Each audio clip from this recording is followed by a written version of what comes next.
Jimmy, thank you very much for being on the YouTube. It's lovely to come to your farm. I haven't been to your farm for about 15 years. 15 years, so a lot has changed then. I cannot believe it. It really seems to me like Dalesford now. It's gone, you've done so much.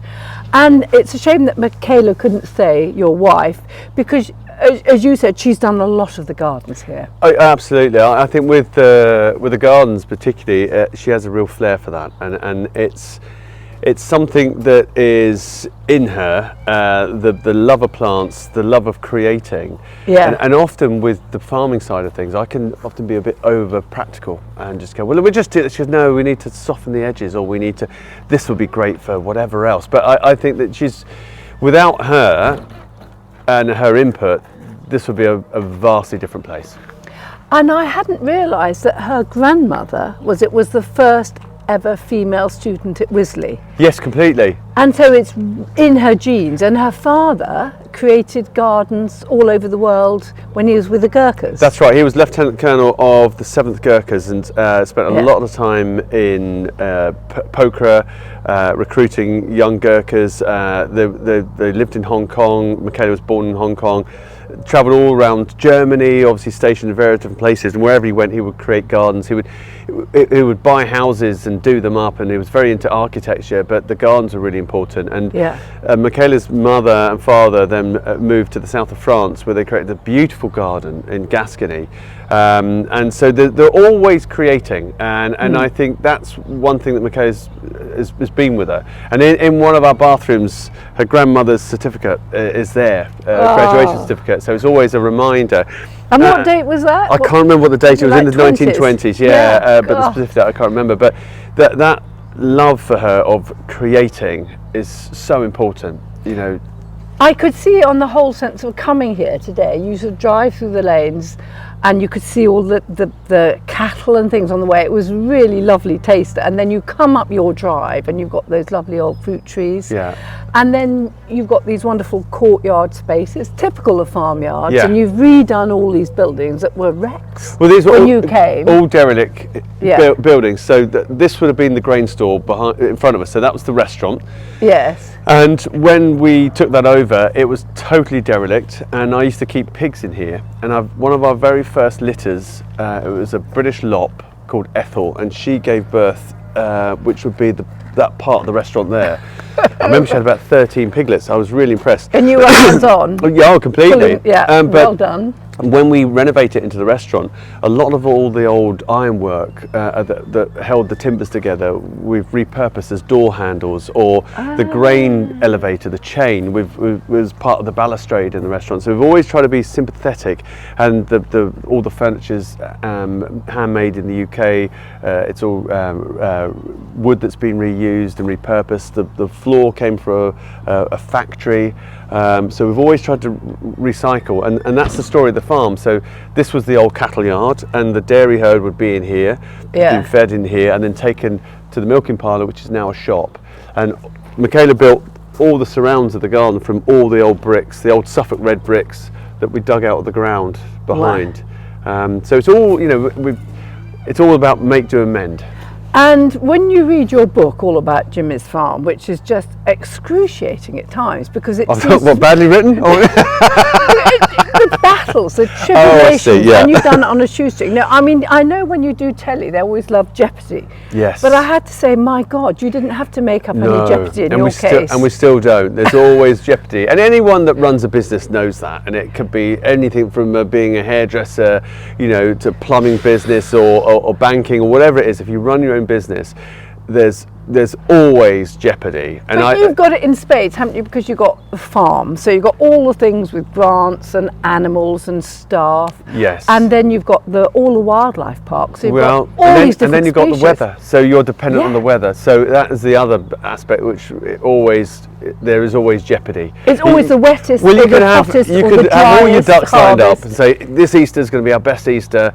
You know, we've got the wildlife parks looking great, the farm's looking great, the restaurant's all set, ducks are lined up, and then it rains the whole time. Yeah. I remember we first opened our little tiny farm shop right at the beginning, and we got it all ready and made loads of sausages, and we had snow.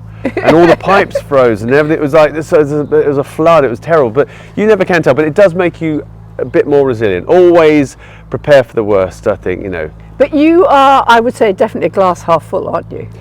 Well, yes, Yeah. always half full. I'm always ready for a party.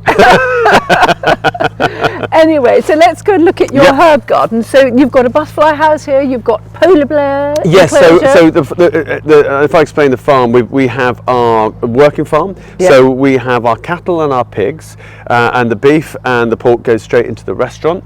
All of it? Yeah, we rear around 10,000 free-range turkeys each year, and there's a big turkey tunnel that goes off to two outlets, that's Milk and More and Costco.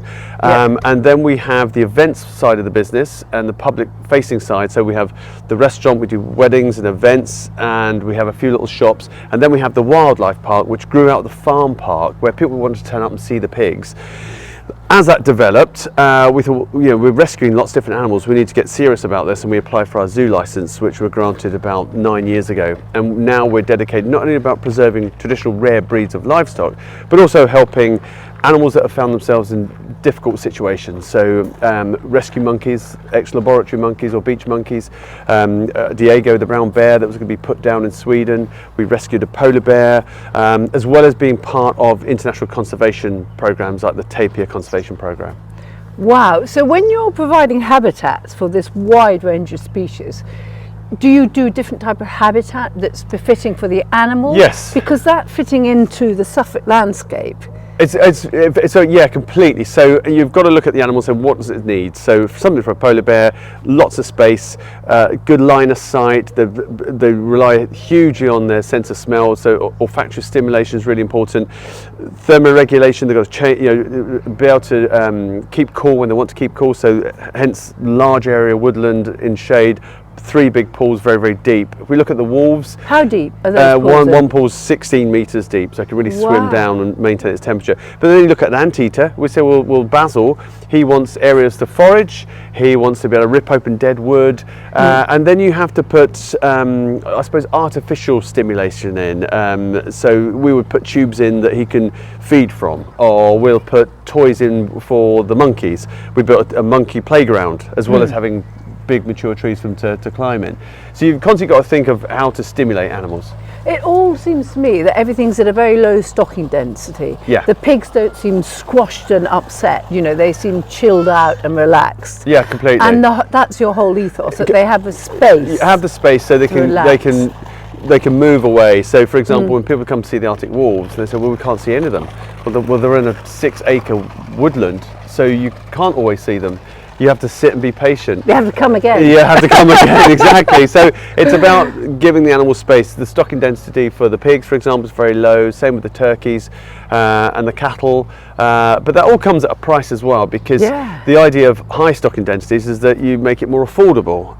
When you give animals more space, less animals more space, there's a higher cost to that. You know, but it's for us, it works. Yeah, it's lovely. Let's go and have a look at your let's go. garden. Follow you this way.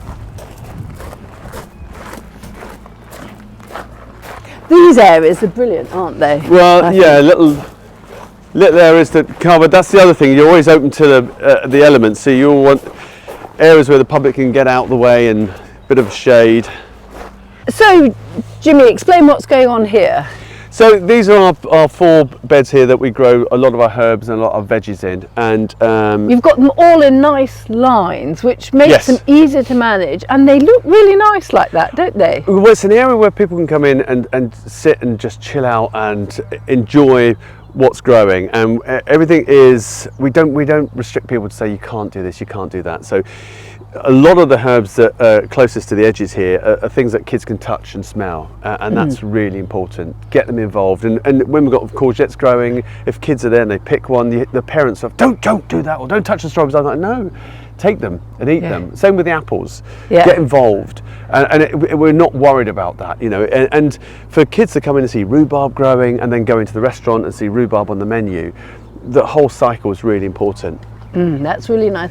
The building I can see over there, what is that made of? So it's a lovely building. So we have, obviously, Father Christmas comes and sees us every year for the children. Oh, you're lucky. We're very lucky. Yes. We've got reindeer, so he comes and checks his reindeer. Yes. So Santa comes in, and we turn that into Santa's grotto. We have kids' parties in there, but the whole thing is constructed from materials from the farm. So all the wood is the sweet chestnut from our woodland. And that's is it being mud? coppiced, and then mud and straw and an old wooden door. Pargeting, is that what it's I think called? that's what it's called. Yeah. And then we've got our living roof. So we have wildflowers there and a little dome on top. Wow. And it's a little hobbit house. So did you make that? No, there's a guy that made that for us who specialises in them, and it's In hobbit houses. In hobbit houses. But what's lovely is once you've done it, the whole thing just goes mouldy inside, and all the moulds and the funguses come through, and it all dies back. There's this lovely woodland smell to it.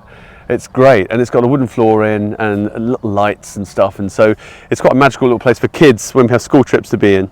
Yeah. Now I love that effect with the sweet chestnut and the pargeting. Yeah. We've got a chicken house that we've done like that. Oh, which it's is quite great. nice. It's just such a Pretty. lovely finish, and it looks as though it's been there forever. Yeah. Even when you've just made it the day before. Yes, It's wonderful. yeah. And those sort of buildings just sit well in any landscape. Yeah, because mud picks up the tones Yeah. of the soil of the area and it fits in.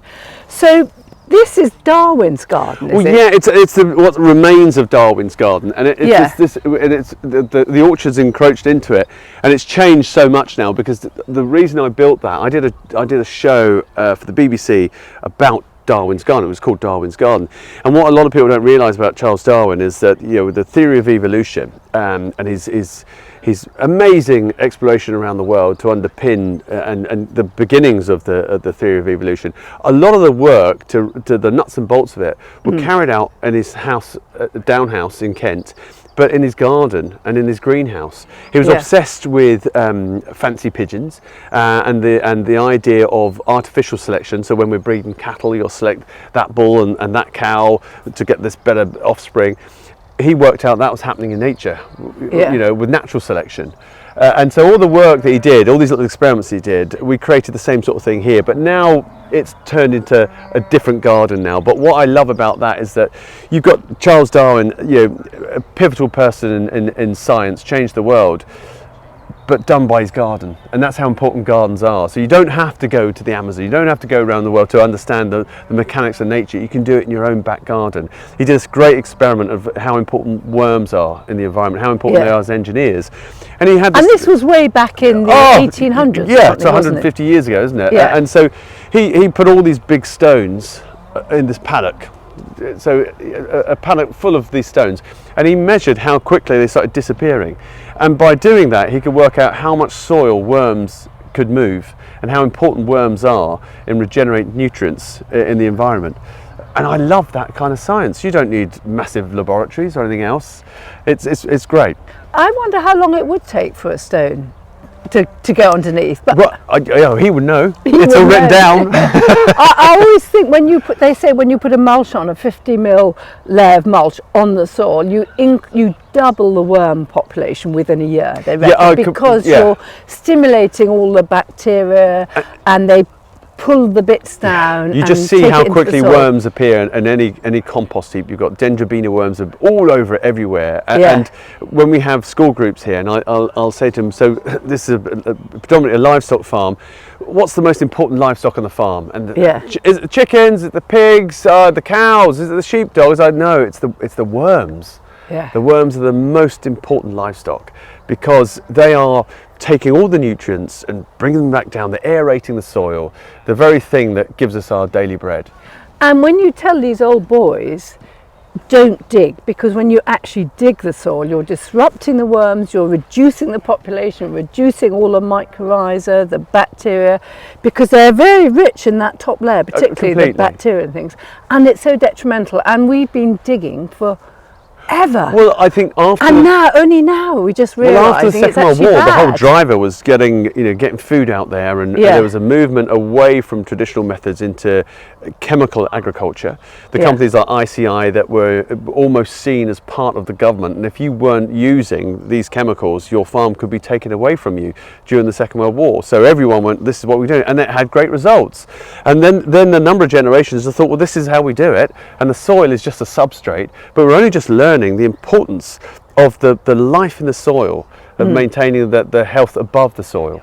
Yeah, it really is vital, and it's so much easier as a gardener just to mulch it and not dig, and things grow better, and the weeds are less prolific. It's just extraordinary that it's taken us so long to realise absolutely. this. You just got to learn to love weeds. I'll never do that. I'm sorry.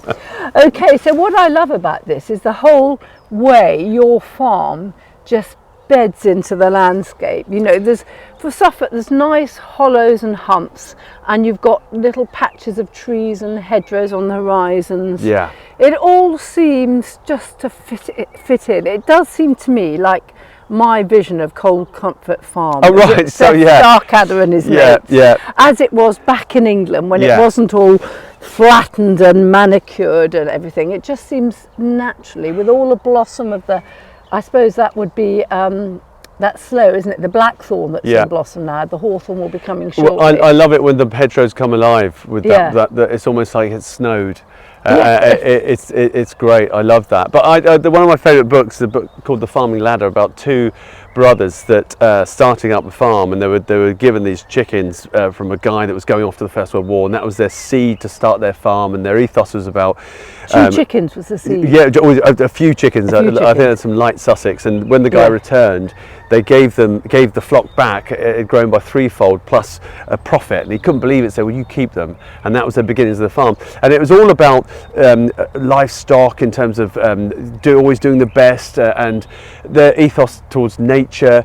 But as you open the book, there's beautiful drawing of this farm with these lovely hedgerows and these little lanes and meadows called Pig Meadow or Sow, whatever it was. And it was all about the names reflected the right environment to keep those animals in. And in a way, I look at the farm in the same sort of way. I can see those beautiful little hedgerows and a little mosaic. It's a great book. You've got to read it, Farming Ladder. Farming Ladder. Yeah, I must do that. The mosaic is the word, isn't it? It's a lovely patchwork mosaic, and it just feels so peaceful, so lovely. I think you've done amazing things. So what now? I can see you've got this huge drive, you and Michaela together, haven't you? How you have it with 4 young children, taking this on, turning it into this amazing thing. I can't believe you're going to stand still now. So what are we going to see? No, I mean, there's always more Jimmy's to do. farm? I think in terms of the agricultural side of things, I think it's always the traditional breeds of livestock has always been the bedrock, and I think direct to customer, the shop, but the restaurant's really important. Yeah, that won't change a great deal now. We've got the breeds that we work with. I think when it comes to the wildlife park, we've created a charity called Space for the Wild, and that's about protecting habitats and biodiversity, but also about animals that we can protect ourselves, individuals, but stuff that maybe we can return back to nature. So we're going to do a lot more work on conservation.